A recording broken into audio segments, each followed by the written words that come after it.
Baik, bismillahirrahmanirrahim. Assalamualaikum warahmatullahi wabarakatuh. Perkenalkan, nama saya Nabila Hasna dari kelas MA21 BA1 Pemasaran dengan NIM 1121 10940. Di sini saya akan menjelaskan tentang bagaimana pendapat saya mengenai kenaikan PPN. Jika kita menganalisis lebih mendalam terkait kebijakan yang diterapkan oleh pemerintah Indonesia, khususnya dalam konteks kenaikan PPN yang menjadi 12% yang dirubah pada tanggal 1 Januari 2025 dan berbagai stimulus yang disertakan untuk mengurangi dampak kepada masyarakat. Di sini saya akan mengaitkan berbagai teori ekonomi dengan langkah-langkah kebijakan yang diambil serta menjelaskan dampak yang lebih luas dari kebijakan tersebut, baik secara mikro maupun makro. Nah, untuk yang pertama yaitu ada peningkatan PPN dan dampaknya bagi masyarakat. Kenaikan tarif pajak pertambahan nilai atau PPN yang menjadi 12% di Indonesia adalah bagian dari upaya pemerintah untuk meningkatkan penerimaan pajak guna mendanai berbagai program pembangunan.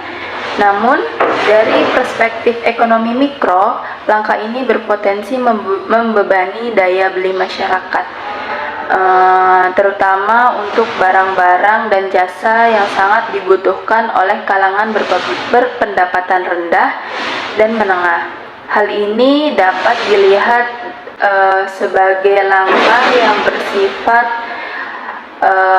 regresif, di mana semakin rendah pendapatan seorang, semakin besar dampak yang dirasakan oleh kenaikan tarif PPN. Sebagai mahasiswa, saya melihat kenaikan pajak pertambahan nilai atau PPN sebagai sebuah isu yang sangat relevan untuk dibahas dalam konteks ekonomi dan sosial di masyarakat. Kenaikan PPN ini tentunya memiliki dampak yang signifikan baik dari sisi positif maupun sisi negatif. Tergantung dari bagaimana perspektif mana kita melihatnya. Nah, di sini saya akan memberikan penjelasan secara rinci dan kritis mengenai kenaikan PPN dan dampaknya bagi masyarakat. Untuk dampak yang pertama yaitu ada peningkatan beban ekonomi pada masyarakat. Dampak terhadap konsumsi, kenaikan PPN langsung berpengaruh terhadap harga barang dan jasa. Sebagai pajak konsumsi, PPN yang lebih tinggi akan menyebabkan harga barang, kebutuhan pokok, dan barang lainnya menjadi lebih mahal. Hal ini berpotensi mengurangi daya beli masyarakat, terutama bagi mereka yang berada dalam kelompok berpenghasilan rendah dan menengah. Yang selanjutnya ada kesejahteraan masyarakat. Peningkatan harga barang bisa mempengaruhi kesejahteraan masyarakat.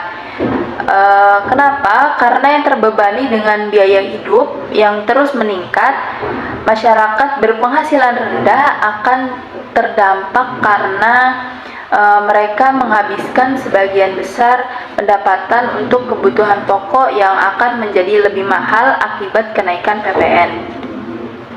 Untuk selanjutnya yaitu dampak terhadap ketimpangan sosial. PPN adalah pajak yang bersifat regresif. Artinya, pajak ini lebih banyak membebani kelompok dengan penghasilan rendah karena mereka menghabiskan hampir seluruh pendapatannya untuk konsumsi. Sebaliknya, kelompok berpenghasilan tinggi cenderung lebih sedikit mengalokasikan pendapatan untuk konsumsi barang yang dikenakan PPN, sehingga mereka tidak terlalu merasakan dampaknya. Bagi kelompok rentan seperti buruh, petani kecil, atau mahasiswa yang sudah terbebani dengan biaya hidup mereka yang tinggi, kenaikan PPN ini dapat mempengaruhi kondisi buruk ekonomi mereka. Meskipun pemerintah mungkin memberikan subsidi atau bantuan sosial, namun kenaikan PPN akan tetap membuat harga barang naik dan naik secara keseluruhan. Untuk dampak selanjutnya yaitu pengelolaan pendapatan negara. Sumber pendapatan negara menjadi salah satu alasan pemerintah menaikkan PPN adalah untuk meningkatkan pendapatan negara yang dapat digunakan untuk membiayai pembangunan infrastruktur, program sosial, dan sektor-sektor lainnya. PPN adalah sumber pendapatan yang relatif stabil dan mudah dipungut karena dapat diterapkan di hampir seluruh sektor ekonomi. Pengelolaan yang efektif penting untuk diingat. Namun, kenaikan PPN harus diimbangi dengan pengelolaan anggaran negara yang transparan dan efektif. Jika pendapatan dari PPN tidak dikelola dengan baik, maka kenaikan pajak bisa menjadi tidak adil bagi masyarakat. Kenapa? Karena mereka masyarakat itu sendiri merasa dibebani tanpa melihat adanya manfaat nyata dari kehidupan sehari-hari mereka. Nah, untuk dampak PPN yang selanjutnya ada potensi perubahan perilaku konsumen.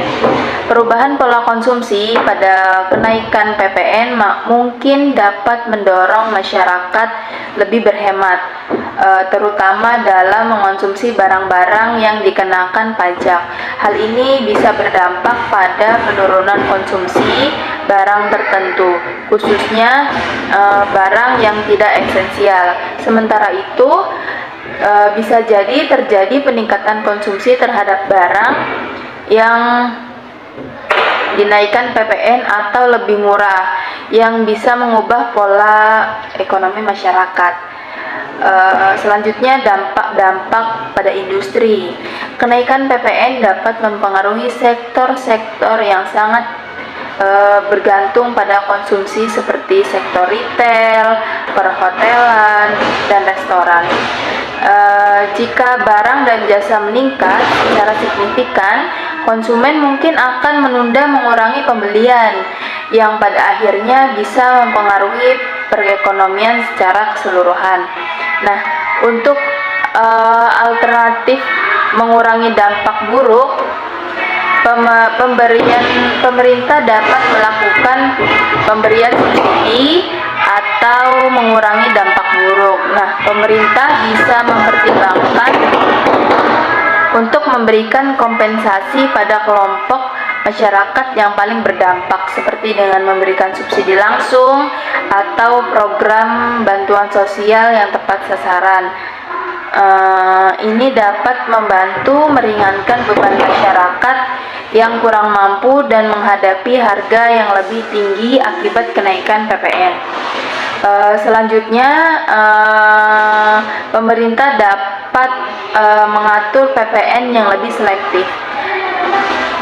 Pemerintah juga dapat memberikan pertimbangan untuk mempertahankan tarif PPN di mana barang-barang yang sangat esensial atau yang dibutuhkan oleh kelompok masyarakat berpendapatan rendah seperti makanan pokok, layanan kesehatan, dan pendidikan.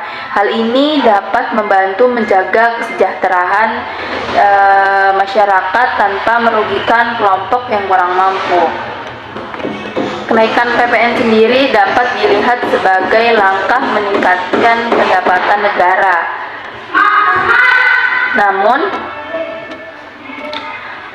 juga dapat membebani masyarakat, terutama masyarakat yang kurang mampu. Oleh karena itu, penting bagi pemerintah untuk mempertimbangkan kebijakan pendamping seperti subsidi atau bantuan sosial. Untuk mengurangi dampak negatif dari kenaikan pajak ini,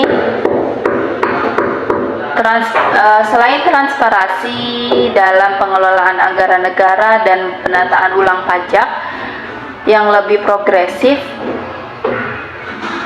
bisa menjadi solusi agar kebijakan ini lebih adil dan memberikan manfaat bagi seluruh lapisan masyarakat.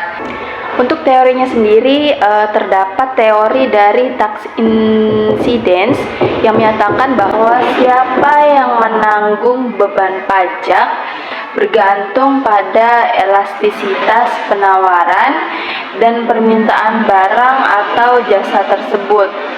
Jika permintaan atau penawaran jasa sangat elastis, mudah tergantikan atau sensitif terhadap harga, maka produsenlah yang lebih banyak menanggung beban pajak tersebut. Namun, jika permintaan elastis, barang atau jasa tidak dapat digantikan dan dibutuhkan oleh konsumen, beban pajak akan lebih banyak ditanggung oleh konsumen. Dalam hal ini, barang pokok seperti beras, gula, dan bahan pokok makanan lainnya memiliki permintaan yang lebih relatif inelastis, sehingga beban pajak banyak ditanggung oleh konsumen. Untuk selanjutnya ada stimulus masyarakat berpendapatan rendah, yaitu terdapat penjelasan mengenai diskon listrik dan bantuan pangan. Pemerintah memberikan stimulus yang cukup signifikan. Salah satunya adalah diskon listrik sebesar 50% untuk pelanggan dengan daya listrik sebesar 2.200 watt ke bawah. Ini menyasar pada sekitar 81,4% juta rumah tangga yang mencakup hampir 97% dari total pelanggan PLN. Dalam ekonomi, hal ini merupakan bentuk dari kebijakan redistributor yang bertujuan untuk meringankan beban rumah tangga berpendapatan rendah atau menengah yang akan sangat merasakan dampak dari kenaikan PPN ini. Untuk diskon listrik ini sendiri sejalan dengan teori dari redistributor dalam ekonomi kesejahteraan, yaitu oleh Wolf Economics, di mana kebijakan dirancang untuk mengurangi ketimpangan sosial dengan memberikan dukungan langsung kepada masyarakat,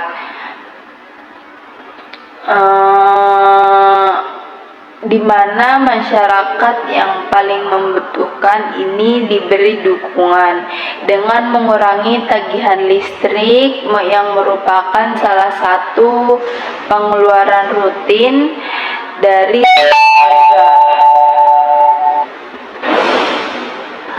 Nah,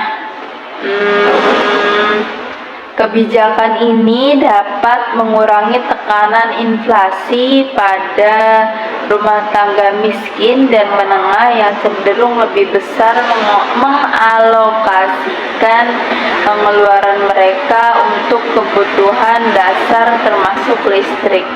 Bantuan pangan berupa 10 kg beras per bulan kepada 16 juta keluarga juga merupakan bentuk intervensi yang penting dalam konteks mengurangi dampak inflasi yang disebabkan oleh kenaikan PPN. Berdasarkan teori basic Rate Approx, kebijakan ini memastikan bahwa masyarakat miskin dapat tetap memenuhi kebutuhan pangan tanpa terhimpit oleh kenaikan harga barang pokok yang disebabkan oleh kenaikan PPN. Dalam ekonomi pembangunan, pemenuhan kebutuhan dasar, terutama pangan, menjadi prioritas utama untuk mencapai tujuan pengurangan kemiskinan dan peningkatan kualitas hidup. Nah, untuk poin selanjutnya yaitu subsidi PPN untuk barang pokok dalam barang strategis. Berbagai komoditas yang sangat vital bagi kesejahteraan masyarakat seperti tepung terigu, minyak goreng, terutama minyak kita, dan gula untuk industri diberikan fasilitas PPN ditanggung pemerintah atau DTP.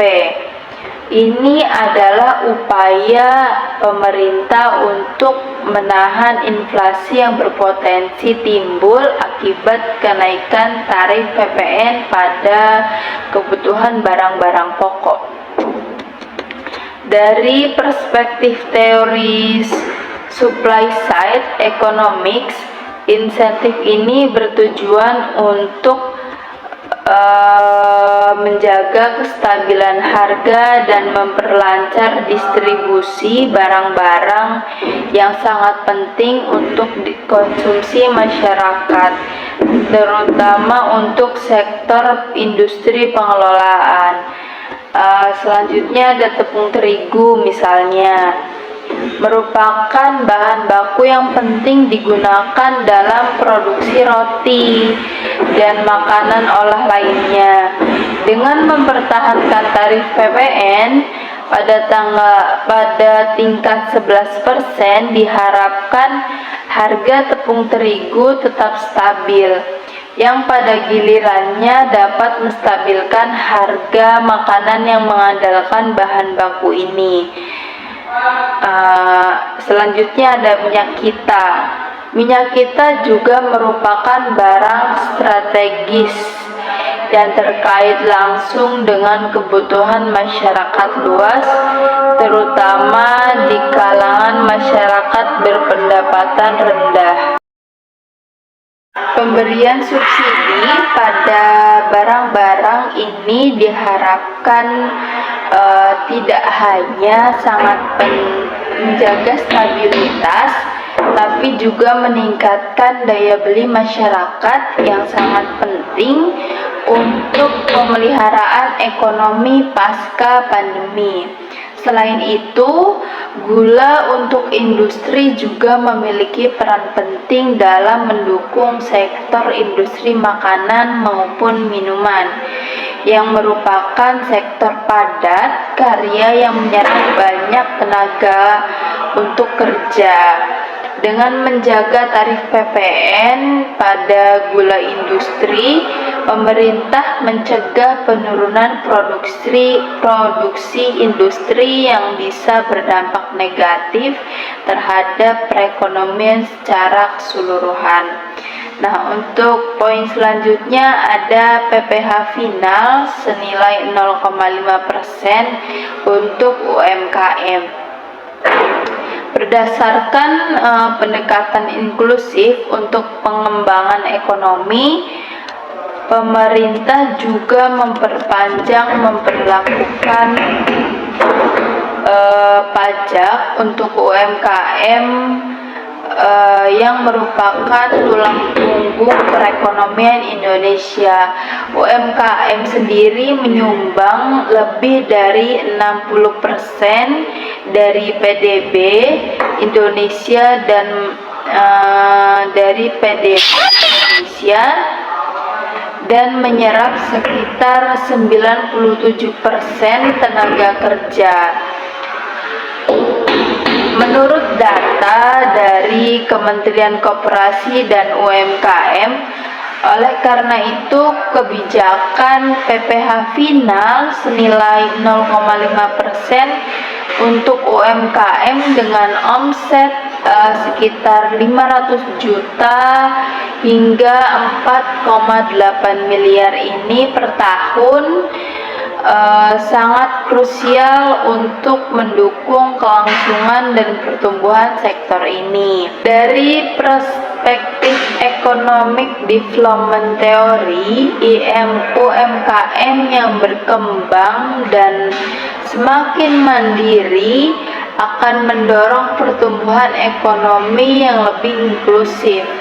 Kebijakan ini mencerminkan prinsip entrepreneurial ekonomi yang berfokus pada pemberdayaan sektor informal agar mampu dengan beradaptasi dengan pasar yang lebih kompetitif, di mana pembahasan PPh UMKM dengan omset di bawah 500 juta juga merupakan langkah positif untuk mendorong banyak usaha kecil masuk ke sektor formal yang pada gilirannya akan memperkuat bisnis pajak negara.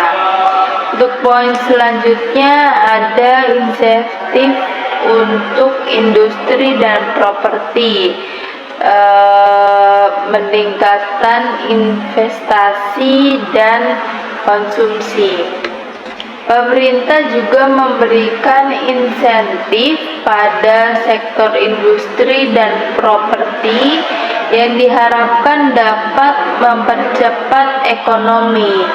Di sektor properti, insentif PPN ditanggung pemerintah untuk rumah dengan harga jual hingga 5 miliar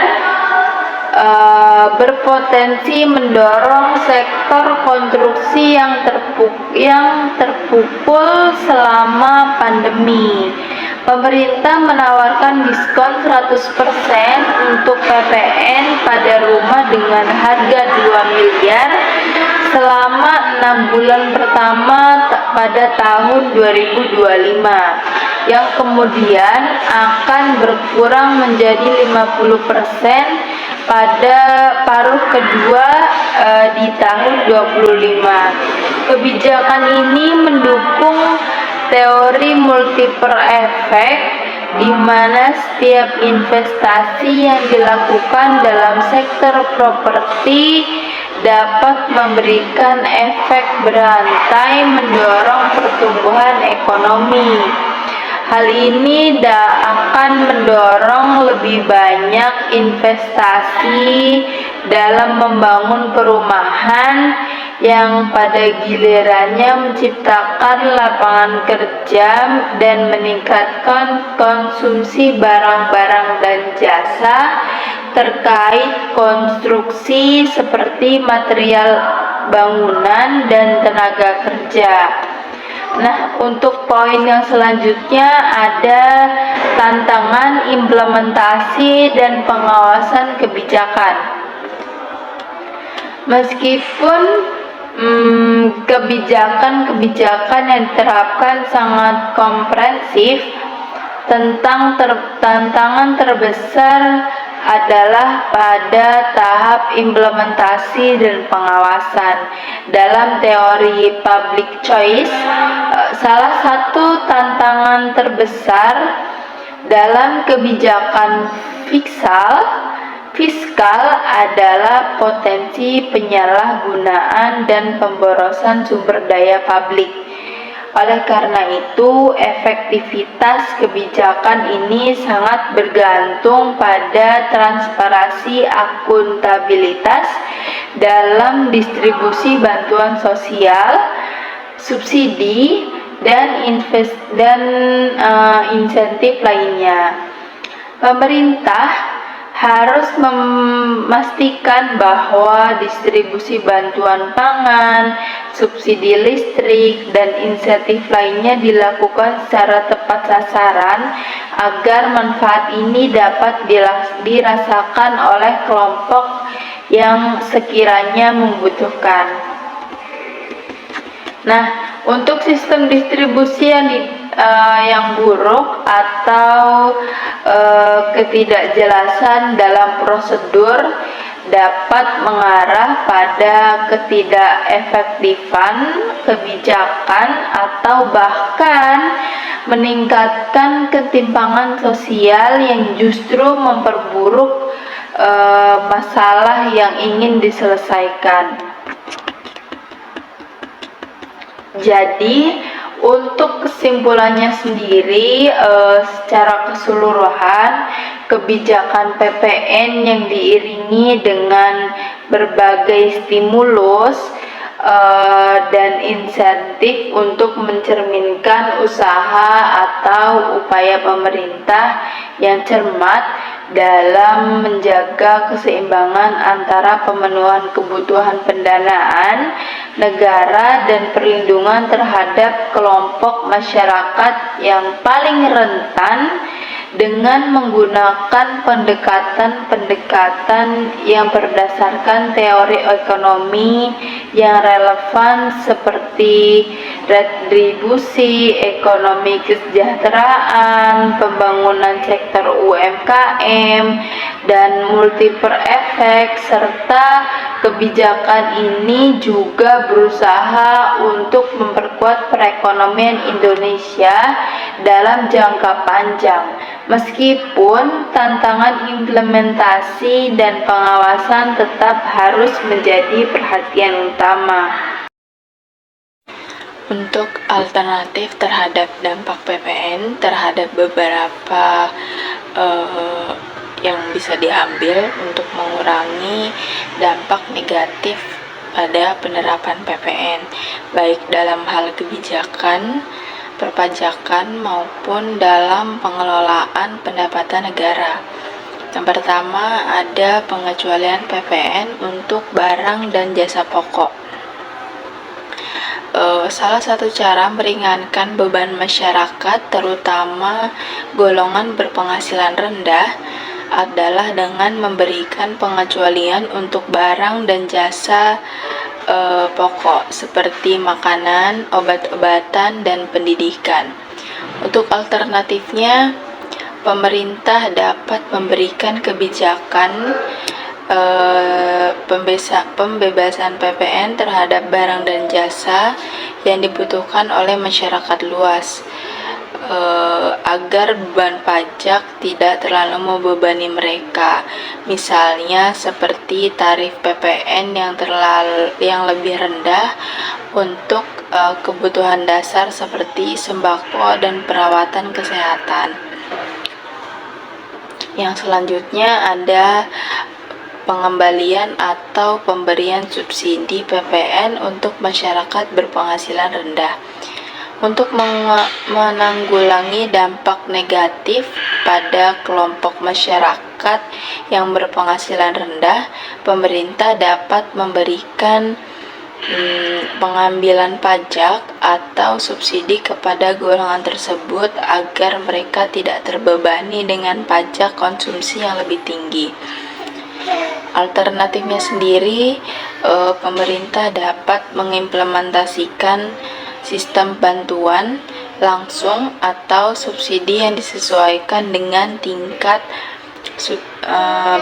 penghasilan masyarakat, seperti program bantuan tunai untuk rumah tangga miskin yang mengalami dampak signifikan terhadap PPN. Poin selanjutnya ada pengurangan tarif PPN untuk sektor tertentu. Beberapa sektor ekonomi yang dianggap penting bagi pembangunan dan kemajuan masyarakat bisa diberi tarif PPN yang lebih rendah atau bahkan bebas PPN.